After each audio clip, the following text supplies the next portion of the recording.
Take off your pants, crack a beer, and watch Talk and Shop the movie. Go over to Vimeo.com, that's Vimeo.com, /on-demand/The Hoots. For $1.99, you can see the first chapter of the Hoots movie, the story of Talk and Shop. This thing's getting rave reviews from all the good brothers. We had to charge you a nominal little fee-ski due to the little Kiz Fizz issue we're having, but it is 100% worth it. Buy the movie, watch the movie over and over again, send us your thoughts, your reviews, and enjoy yourself. Support pro wrestling from the backyard to the big leagues. Go to ProWrestlingTees.com/BigLG.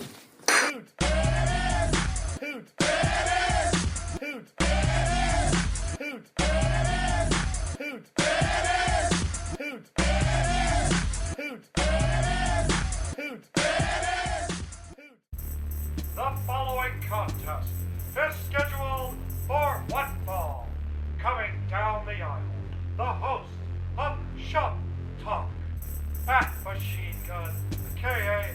Carl Machine Gun Anderson. His tag team partner, at Hazuka Rock, Rocky Romero. And their tag team partner, Luke Duck Gallo.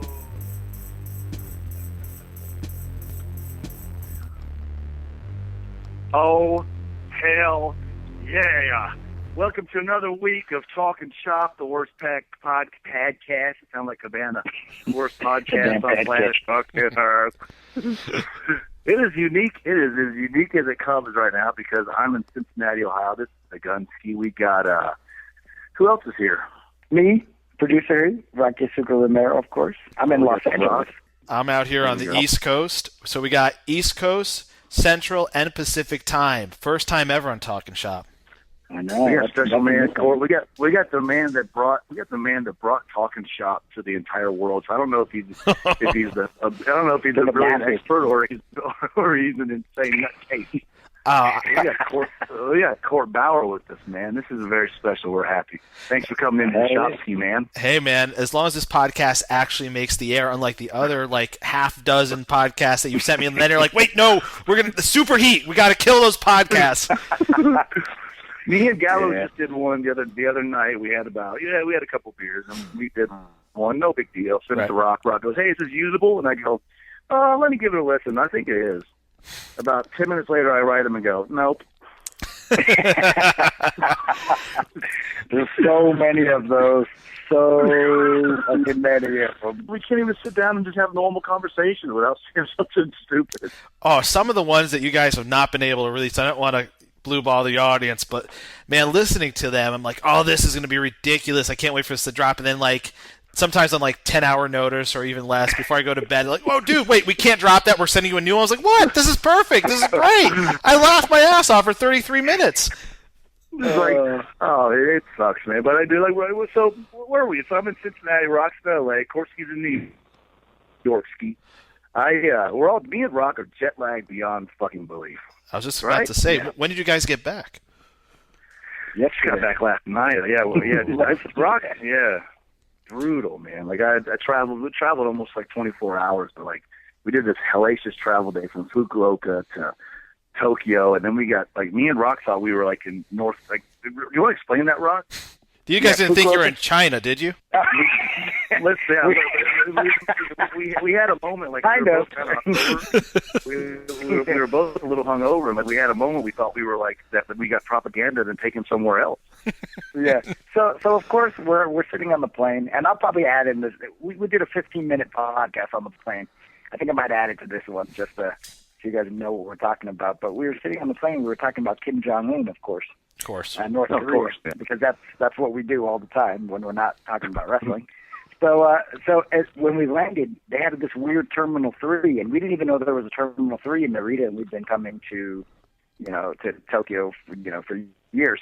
So when we got in, we said, nah, man, this isn't right. It was real weird. There was for some reason, there was a track, the rubber kind of track, like a track and field type track, you know? Yeah, yeah. The weird rubber like flooring. It was just really strange, and I was like, dude, this doesn't seem right, bro. I think we're in North Korea. The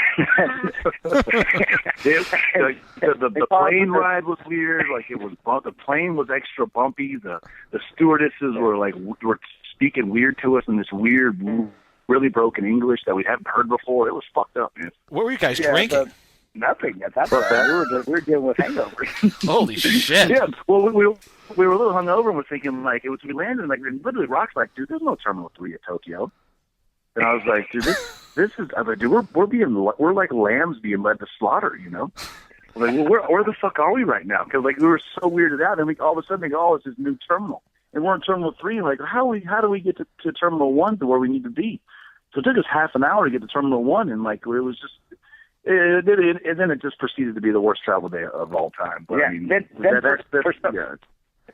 And you know, Japan's a super efficient country usually. Right. So we went up to ask the information guy how to get to Terminal 2. We're at Terminal 1, and he said, I don't know. So he's the guy at the information booth, and he said, I don't know. Yeah. So that was it. Okay then. Just shrugged it off. So what'd you guys do? Well, we went down to the place we were supposed to be, and we were like, so is this taking us to Terminal 2 or Terminal 1? And she goes, oh, case by case. I said, what the fuck? Like, what the fuck do you mean case by case? Like, where are we supposed to? How do we get to where we're supposed to be? By this point, the temperaments were starting to get bad. Gallows was starting to be bad. Oh yeah.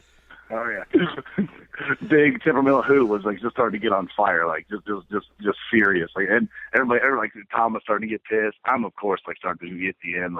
Rocky's Puerto Rican temper starts to show. It's everybody starts losing their mind. Case by case definitely was in play then. Yeah, but we finally got to Terminal 1, then me and Rock ran to sushi, and we got about half an hour of sushi. So it ended up being okay, but I mean, it just started out brutal. And so people don't understand this, the travel to Japan and back all the time. And it's not complaining. It's just but this tour was brutal. We were just all over the country. We weren't in Tokyo. We weren't centered anywhere. It just was it was 3 weeks of just hellacious traveling. Have you guys ever considered just moving over there, like Kenny Omega or someone like that, just to cut down on the travel, or is it just too much of a cultural thing? You just want to be back in the United States? Rock? Well, I mean, I could probably live there, you know, definitely. I mean, I don't think I would. I could definitely handle living there. It wouldn't be a big deal. I would still come home and visit and everything as much as I could. But definitely, you know, especially if my girlfriend. My girlfriend actually had this conversation, and she actually wouldn't mind moving there either. So, if the opportunity came up, I guess I wouldn't be. It'd be fine. I've been there for sure. Yeah, I think if I was single and didn't have kids, I probably would have. I think I would have probably made that move probably 3 or 4 years ago if it would have been possible for sure. Just to get. I think I probably got more money. Could have got. I'd come home a couple times, but I think it'd be easy. I love it over there, you know. Yeah, I was just about to say, well, you're up to 6 or 8 kids by now. I mean, you almost got a football team on your hands. Dude, this is true. I got woke up this morning at 6:30, and I just fell asleep at 5. It's insane. But I was looking at Christine today. She was folding all these clothes, kids. Apparently, kids have clothes as well. Yes. But so she did all this laundry, and she's folding all these fucking clothes in the living room. And I said, "This is overwhelming." She goes, this is what I do all the time. I said, I can't deal with this right now, man. This is too much. There's just piles and piles of fucking clothes, and I was like, whose is this one? And what am I doing with this? And she goes, let me just do it. You don't even know who these are. I don't know whose clothes are whose. Fuck, it's too much, man. Oh yeah, I'm with you on that. And I had a few days ago, I had a situation where my alarm clock was a lightsaber to the nuts at about 5:45 in the morning, and my son was just ready to he just had seen the Star Wars trailer for the 50th time, and he was ready to rock it and have a duel. And I'm in pain, but I'm not sure what happened. And I hear my son, he's up, and I know it's early, but I'm like, oh, it's too much to process, and it's so painful. Holy shit. lightsaber to the nuts. How old is your son, Court? He's 7 now. Dude. That's so good because one time I just gotten back from Japan and I was gone. I was jet lagged. It was like maybe 5 in the morning. Right. And I was laying in the bed on the edge. I finally fell asleep and I feel a tap on my nose. And I'm like, huh? I wake up and my 3-year-old looks at me and he goes, "Hi, Daddy." And I said, hey man, hey, what's up? And he goes, "Hey." And I was like, "Oh shit, that's it?" And he was awake, and I was like, "Oh man!" So now we got to go downstairs and hang out. Like it's cool to hang out. I want to hang out with my kids, but I was like, "You didn't have to wake me up, bro. You can go downstairs and play with your iPad or something before I get." I don't know, just saw something, dude. Now, when you're on the road and it's a different vernacular than when you're around kids. A lot of bad language is being used. A lot of F-bombs are being dropped. Are you able to transition to using more parental kind of vocabulary with your kids, or are you still kind of using that vocabulary? Because when you're around my son at Sirius Studio, you just let those F-bombs just drop. I'm telling myself, earmuffs, machine guns. He forgot you're here. Just letting them rip. It's because, man, it's hard to turn it off. I tried to, but I honestly, I went out to dinner one time. I remember with my brother's sons and my sons, and we were sitting there. And I just got back from Japan. We were all hanging out. We were having a couple of beers, and I remember I took a bite of my steak. And this is something I would say to Rock or to Gallows if we were in Japan. I took a bite of the steak and I go, "Fuck, that's good." And the chef who was making the food looked at me and goes, "Hey," he was Mexican. The Mexican guy goes, "Hey man, there's kids around." I go, "Oh, my bad, dude." Oh shit! I was like, "Take it easy, man. Don't yell at me, bro. I'm famous." "Oh yeah, I'm in Cincinnati. I'm in Cincinnati. Nobody knows who the hell I am." Yeah, I was at his house a month ago, and I was there a month ago at his house, and I was trying to watch myself, but then I realized I didn't have to because I was around Carl because he was just going nuts. Oh, he got the name Machine Gun because of his language, nothing else. That's the gimmick. So yeah, but surprisingly, the kids the don't say anything though. They don't repeat any words or nothing though. So. Yeah, they don't. Every now and then, if something happens, that's true. Yeah, they don't really, but every now and then, something will, this is I don't know, this is whatever. But I remember I was getting ready to go out. My mom and dad were in town. And we're going to watch the kids force, and I was like, "Oh yeah, Dad, thanks for watching the kids." And "Oh, Mom, thanks for watching the kids. This is going to be a fun night for us." Right. And I looked over at my dad, and I always fuck around with my dad, I say stupid things like cuss, and he just kind of he can't believe I do it. And I did the thing where you put your your fingers over your mouth and you flick your tongue like I'm going to hook up with my wife, Right. And so I go, "Oh yeah," and then all of a sudden my son goes, "Daddy," and I went, "Oh no." I go, Caden, don't do that. And my dad goes, "You can't yell at him for that. You just did it right in front of him. My God." Oh man, it's bad, man. What do you do? No, man. I'll tell you, I just remember back in New York City, I'm just like, don't repeat what you just heard ever again, especially in front of your mother, also known as my wife, because I'll catch a ton of shit for taking you on this. Oh man, I'm sorry. No, it's all good, man. I did before I left for LA and Cincinnati. I was a Cincinnati legend, of course, you guys know. Right. And they that should be your name. If you ever need a new gimmick name, Cincinnati Legend works really well too. They did this roast thing for me. They roasted me and this and that. And my one buddy, Kirk Shepard, who came in and did a coffee shop with us, he goes, one of his things was about my horrific language, and I was like, man, am I really that bad? I have a horrific mouth or something? I don't think I do because I'm around all these other guys that just cuss constantly. Right. Oh no. Rocky is an avid cusser. Don't let him fool you. No, I am. I'm really bad. He just dropped F-bombs on the reg, and it's just so normal.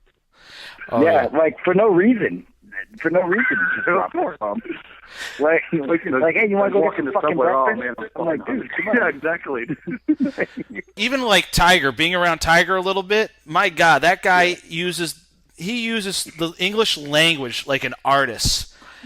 An artist. An artist. I mean, he's just using it's like a paintbrush. The especially bad language, motherfucker, and it's great because it's talking about like kind of the politics of North American wrestling, whether it's Mexico or the U.S. And he's so fucking like, what the fuck is wrong with all these motherfuckers? And I'm like, I know, I don't understand. It's just like this, right? He's like, I don't. He's just like so like why like and it's true. It's like why is it so hard? Why does everyone have to fuck around? And he's just like, I just don't understand why these motherfuckers are like this, man. And I'm like, I don't know what to tell you. That's just how it is. Yeah. He goes like, yeah, that guy, man, he's really fucked up. Really fucked up.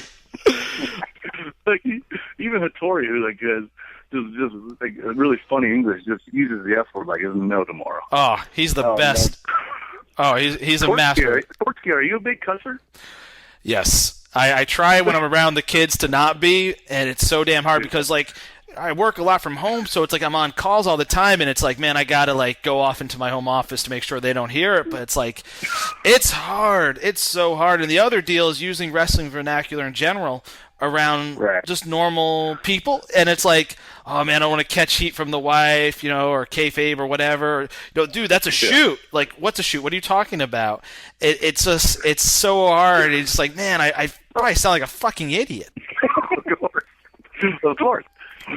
Did you sleep in all day today or what? No, man, I woke up at 6 a.m. What time did you fall asleep? 12. I woke up at 6 a.m. like ready to rock. Besides Rock having a girlfriend, he has what we call heaven. Like he doesn't have, he does whatever he wants, whenever he wants. He does anything he wants. Like he can sleep until whenever he wants. He can take a shit whenever he wants. He can fart and not get yelled at whenever he wants. But now that he has such a serious girlfriend, I got a feeling it's starting to stop. No, that's okay. I can still fart whenever I want. It's pretty funny. Nah, you still we laugh about it. We still laugh about it. Yeah, you guys still like each other. Yeah, we like each other a lot. And then it reaches a point where it's just obnoxious. Yeah. Well, it becomes a point if she ever becomes pregnant is when that will stop being funny. Well, everything isn't funny when your girl is pregnant. A lot of shit stops being funny real fast. You don't even know what's happening. Chad sends me videos of him and his wife and the kids driving, and say his wife is driving. And he'll say on the video, watch this, and then he turns it on, and then he just rips a fucking fart, and his wife gets so pissed off. She starts screaming, "What the fuck, you nasty motherfucker!" She starts hitting him, and he's got it all on video. Then she realizes that he's filming her, and then she acts so nice. Yeah, she beats the shit out of him. Oh yeah. She gives me hellacious beatings like Kozlov's mother. Oh, nothing will ever match that. I mean, that's the Russian way.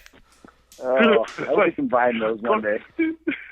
Coach, do you remember hearing that episode? Like, that's just such a legendary thing. I went back and listened twice, and I was like in tears. He's just like, she'd beat me, and was like, oh my god! And you guys are dying, and he's just straight up. He's Kozlov. He's just telling like it is. What do you mean? What's so funny? It's like you just out of nowhere. Like, how was life in Russia? It was great. So my mother used to beat me with a belt. What the fuck? It's so legendary. Rock, have you talked to Kozlov? I saw him like right before the last tour, like a month ago. We went to dinner. He's doing good. What's he up to now? Is he Jindrak? No, you know what? His thing. Jindrak was supposed to come to LA for some kind of like a Mexican TV show, and it got canceled, so we didn't get to hang out.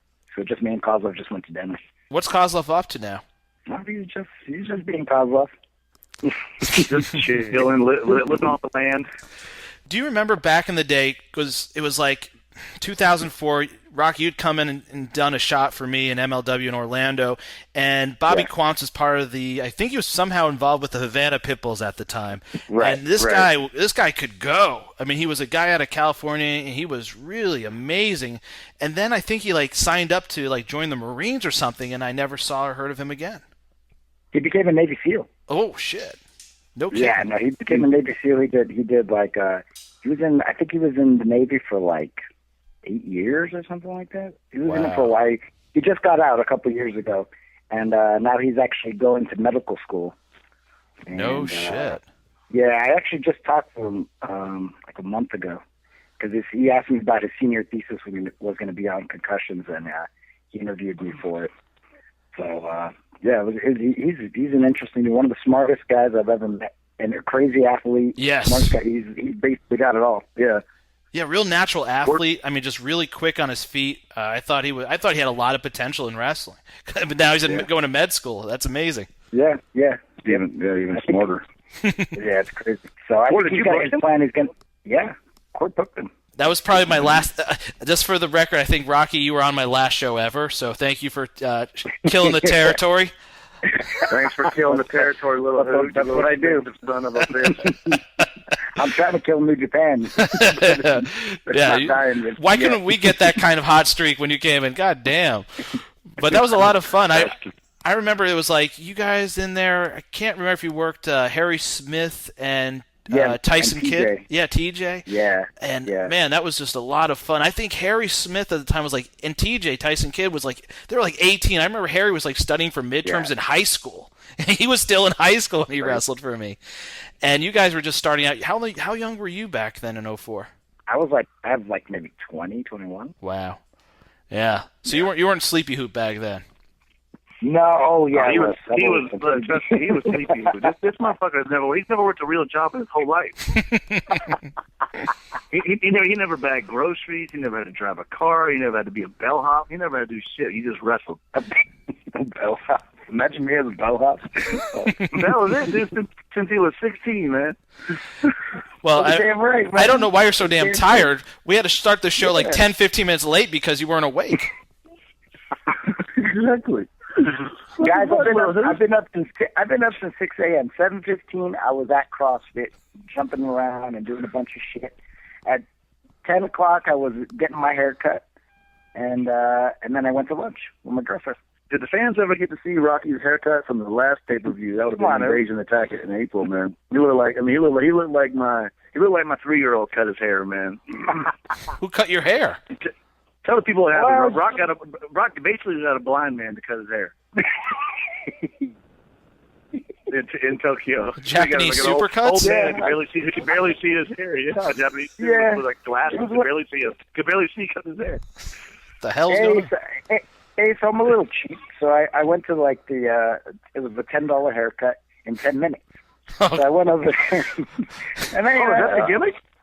Yeah, I shouldn't have gone to such cheap place. Is that the gimmick? $10 in 10 minutes? That's not a good line of business for haircuts. No, you never told me that.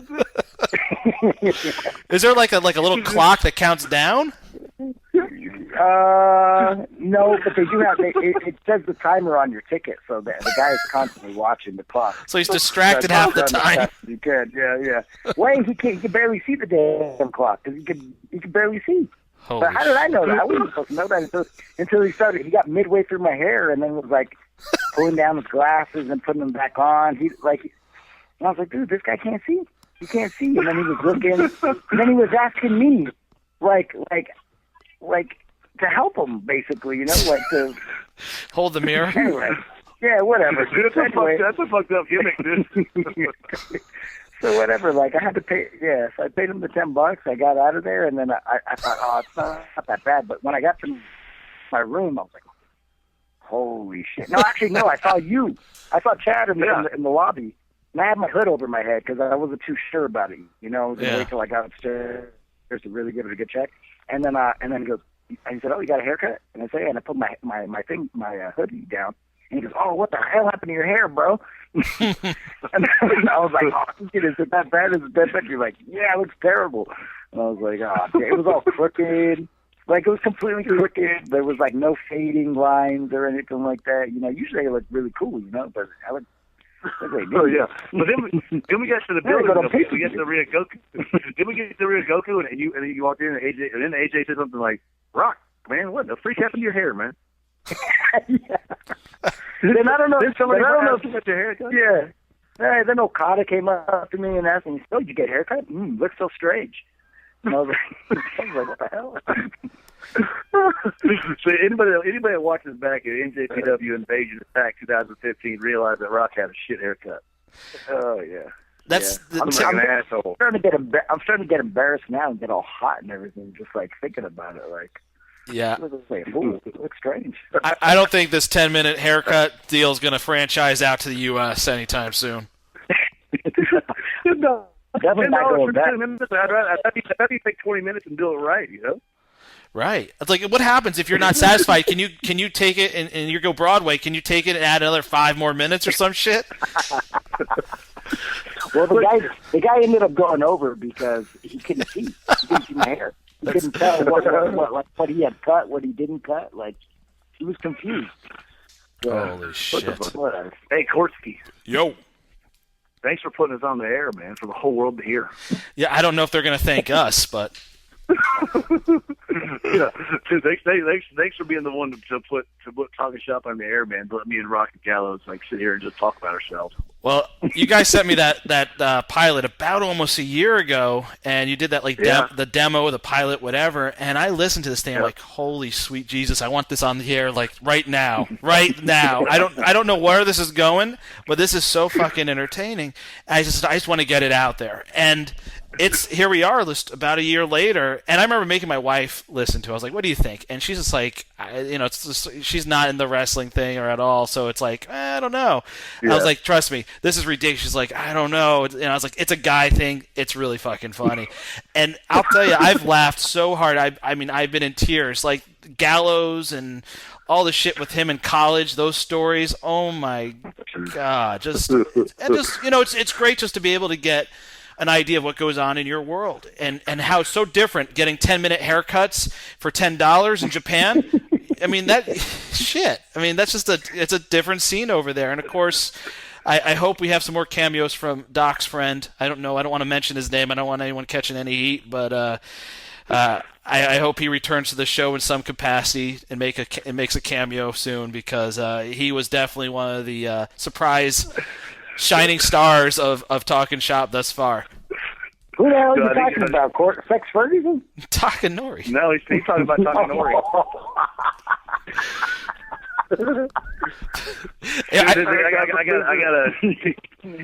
Can we say? Oh, we can't say, man, about the Hoops Chapter 2, man. We can't say about it. Talk about it yet. Oh yeah. But it's in post production right now. When is it going to drop? Right. I don't know. I haven't figured out a date. I'm hoping to figure out a date by Friday. We had to clean up, you know, like we went way overboard with the second one, and we were like, as we watched it back a couple times, we were like, God damn, that's fucking really stiff, man. Like, I don't know. Well, what you do is you have the uncut version. Dark in this one. You get the uncut version, and then you have the edited version, and you have to pay extra. And drop that one about 6 months from now if you want to see how bad we get with this thing. Take it to the next level. It was so Don't bad. give the people ideas. I'm getting heat because everybody thinks it's my fault. Oh shit! That we had to charge everybody for it.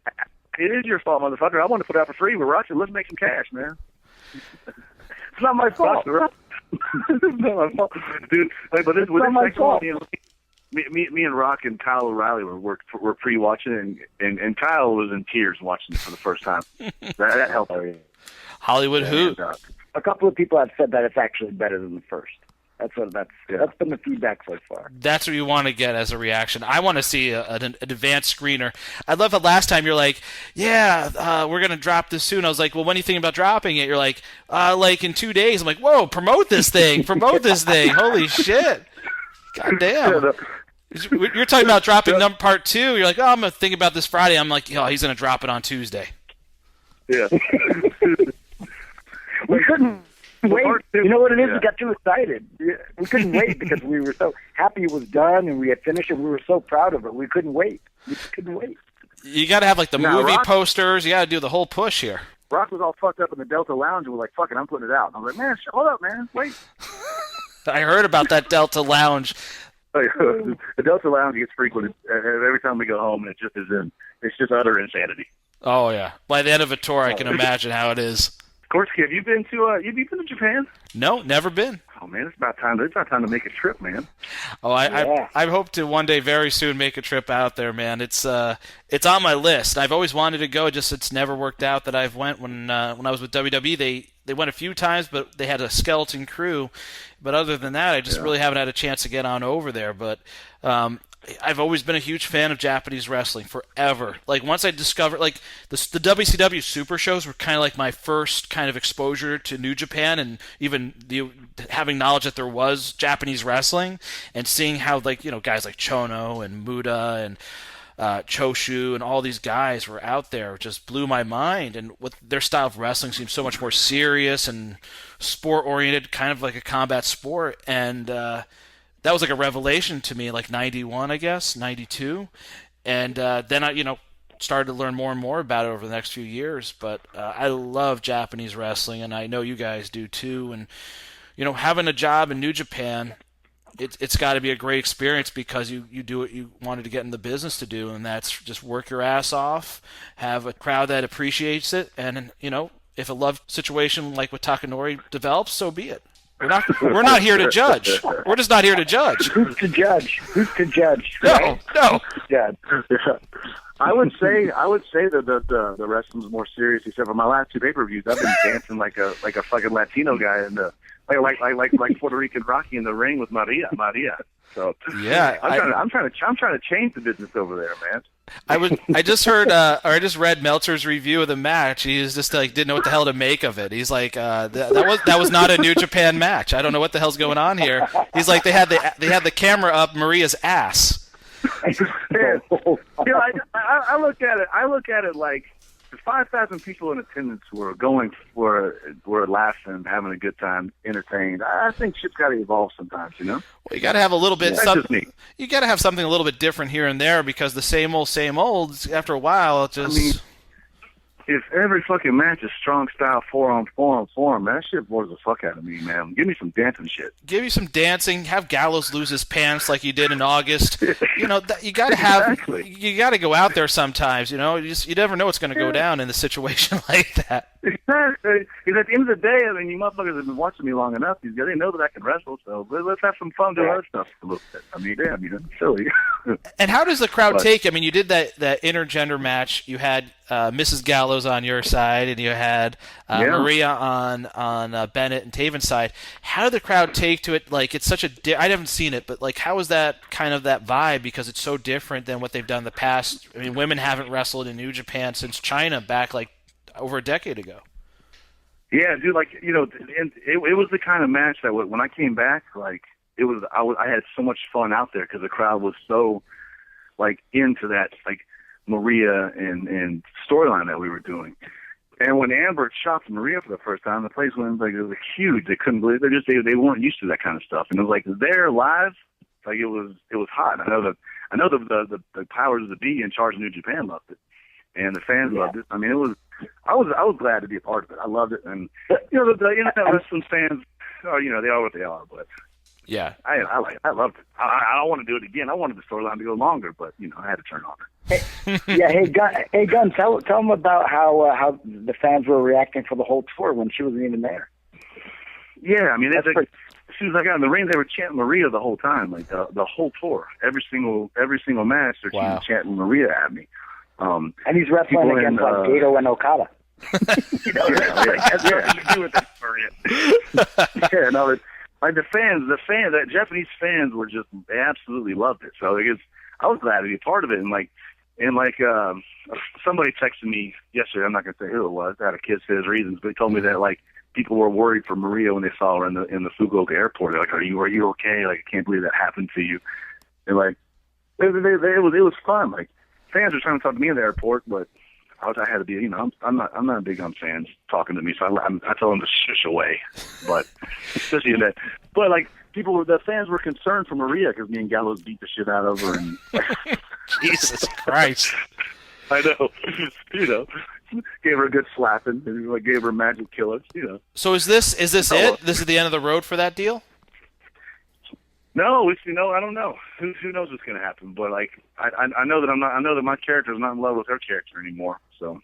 Well, I mean, it could just be one of those very complicated situations, you know. I mean, or maybe the people think that I'm not in love with her anymore, but maybe I still really am. I don't know. Who knows? Keep their fans and keep their eyes out for this intriguing storyline that I'm sure the American wrestling fans despise. Man. Sleepy the best video package I ever saw, New Japan ever put together, was that video package for the Maria machine gun angle. Did they have like the cartoon hearts in his eyes, like start bubbling up? Dude, they're playing Ave Maria, Ave Maria, and it shows her, and they got like this. I don't know. It's just insane. You have to watch it. It's so good. And the creative of New Japan was just over the top happy with it. Yeah. So that makes me happy, and that's all I give a fuck about, you know. And Sleepy Hoot, how are you liking teaming with Beretta? Oh man, he's great, man. Yeah, he's great. He's nuts, but he's great. How's he? How's he nuts? Hold on. So you can't put over his wrestling. Go straight to how nuts he is. Yeah, Jesus. Just try. That was a softball. Fuck. Amazing. He's amazing in the ring, but I mean, who wants to talk about that? That's boring. You know, like. So you go from one insane guy, Cosmo, to insane Beretta. Yeah. He calls me his Japanese dad. Oh. So like I'm his Japan dad. So like, which just means that like. He's just not real good with like real life, you know, like he'll forget his contracts and stuff like that. And I gotta be like on him like, hey, did you make sure you bring the belt? Did you pack the belt? Did you pack the belt? Yeah, I packed the belt. All right, make sure you do this thing. So I know what it is like to have kids, guys, because I've had Kozlov as a partner and I have Beretta. Okay. You're gonna have to get one of those like. Dude. You have to get one of those like little. Kozlov hears it, he'd be so pissed. You have to get one of those like little like leashes that they have for kids. Sometimes you see the adult has like the kid on the leash at the mall. Just put Beretta on a leash. Just walk around Japan with him on a leash. Get his hair cut for 10 minutes. Take him on a leash down the road. Just a quick like a story about that proves Beretta's insaneness is that horrible travel day we just had from Fukuoka. We landed in Tokyo at the conspicuous Terminal 3 that we don't even think is real. We all finally Terminal 3. 45 fucking minutes later, we finally get to Terminal 1, and Trent goes, I forgot my fucking iPhone on the shuttle bus. I'm like, what? That's going back to North Korea Terminal 3? So like, that's gone. He has to like find it. So then we're all like, all right, see you, dude. And that's it. We don't know if he has an iPhone, if he made it back, or if Kim Jong-un imprisoned him. To this moment, you have no idea what Beretta's status is. No, he got his phone. He got his phone. He got it back. I swear to God. Yeah, the Bucks told me. Yeah. Wow. The Bucks told me he went to Lost and Found, and somebody I guess turned it in. Wow. Yeah, I told you that's Japanese culture. I knew it wasn't going to get. I didn't think it would get stolen. I thought it would take hours to get it back. Wow. Yeah. Wow. He made out okay. But all the more reason to put this guy on a fucking leash. It was the worst possible time to lose your phone. Oh man, it's the worst. When you're going out like 16, 17-hour flights, what do you do to fucking pass the time? Because when I used to like talk to Dr. Death, Steve Williams, man, his version of passing the time was like pop a significant amount of pills, the occasional mushroom or something like that, and drift into Neverland with Bam Bam Gordy.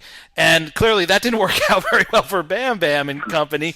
What do you guys do to pass the time on those long ass flights? Well, minus the shrooms. That's it. I mean, pure psychedelics for 17 hours. That's terrible. A couple of chopped up melatonin snorted always helps. Go old school. That's why you ended up in Terminal 3. You had no idea where the hell you were. I didn't know where the fuck we were, dude. Fuck, it's been a hell of a week, man. So I've pissed shiz. Thanks, brother. I know. Hey, glad. Thank you, guys. Glad to do this coast to coast talking shop. We'll have to do this again. Let's do this again for sure, because it's actually like we actually get stuff done. We actually talk, and we actually handle it because we can't count on Gallows. He's the funniest of us all, but he's a wild card, man. Dude, he doesn't even introduce talking shop right. He calls it shop talk on every fucking episode. Doesn't get the fucking name right. He would say that's not him. That's fake. Yes. Well, yes. Well, he's a fake. method actor. Yes, yes. Him, Al Pacino, Robert De Niro, and Luke Gallows, method actors. It's like I was trying to feed him lines for Sex Ferguson, and he goes, "Listen, you can't tell me how to do sex, all right?" I'm like, I'll tell you one quick story on him. When he was in WWE, he was in Deep South Wrestling in Atlanta, and Vince was watching tape of him. He was the freaking Deacon, and he had like this big furry shoulder pads, and he had his hair puffed out on the sides. He still had hair, very little, but he still had some. Yeah. And Vince is watching this guy. He's like, "God damn, look at this guy. He's a fucking gimmick and a half." And he goes, "How old is he? Was he, is his late 30s?" And I'm like, everyone's like, "Dude, we're looking at his sheet from Talent Relations. It's like he's like 20." We're like, "Sir, he's 20." He's like, "That's a work. He's working you. There's no way this man is in his early 20s. Jesus Christ." No, boss. It's a shoot. Look, when he was in college this year. It's like, ugh. And when he told that Terry Funk story, I'm like, yeah, he wasn't the only guy that thought he had like worked back in the 80s with this guy, probably. That's so good. I wonder if that made Vince like not like him or like not like him. Just like, oh, I don't know, he looked too old to be like, you know what I mean? I wonder. He was just kind of like puzzled because it's like, where does this guy come from? That he's in developmental, where primarily a young talent, and you got this guy. It looks like he's maybe worked in Puerto Rico for 10 years, popping up. It's like, what happened here? Down there with Carlos. Yeah, it's just like, wait, would you work with Carlos for 10 years? And where's this guy been? And it's funny just because originally the idea was for him to be this monster that would have this feud with The Undertaker, and that's where he would go. But because of his versatility and Michael Hayes loving the idea of finding a tag team partner like a bumpkin for Terry Gordy's son, Ray Gordy, he ended up doing Festus. And I'm like, man, that guy could have been such a monster that should, to this day, be on top at WWE because he has such versatility. He can cut promos. He has the size. He can go. And WWE's loss was New Japan's gain because he's just so perfect with you in that tag team and part of the Bullet Club. It's just, I mean, it's really cool to see someone that talented realize their potential and have a good run. Yeah, no, I'm glad he got away from TNA too. I'm glad he was able to come to New Japan on his terms. It's been good for him. It's been good for us, but it's been really good for him too to just show people that he can fucking work. I mean, he's had it since Puerto Rico. Let's be honest. I mean, this guy had it. Oh, yeah. He had it in '87 in Puerto Rico, and here we are in 2015. He still has it. Yeah, he does. He sure damn does. Rocky, you sign us out this fucking week. Yeah, hey guys, it's time to cut this. I mean, I think we're already over 30. I'm sorry, guys. Oh, it's all good. It's like the people are gonna like this one. Thanks, Court. Thanks for coming in, Kortsky. Hey, no problem, man. Thanks, Kortsky. Thanks for coming in to Shop sober Talk. one. I know. Coming in the Shop Talk. Hey, boys. Side. Say bye, Court. You know? That's why I ain't talking to nobody. Sorry. So you K-Fabing everybody? Uh-huh. Well, go if you got to pee. Go, son. All right, go. I'm out of here. Your son's going to pee on you. I mean, my son's going to pee on me. All right, guys. Thank you. Thanks for checking in. We're out.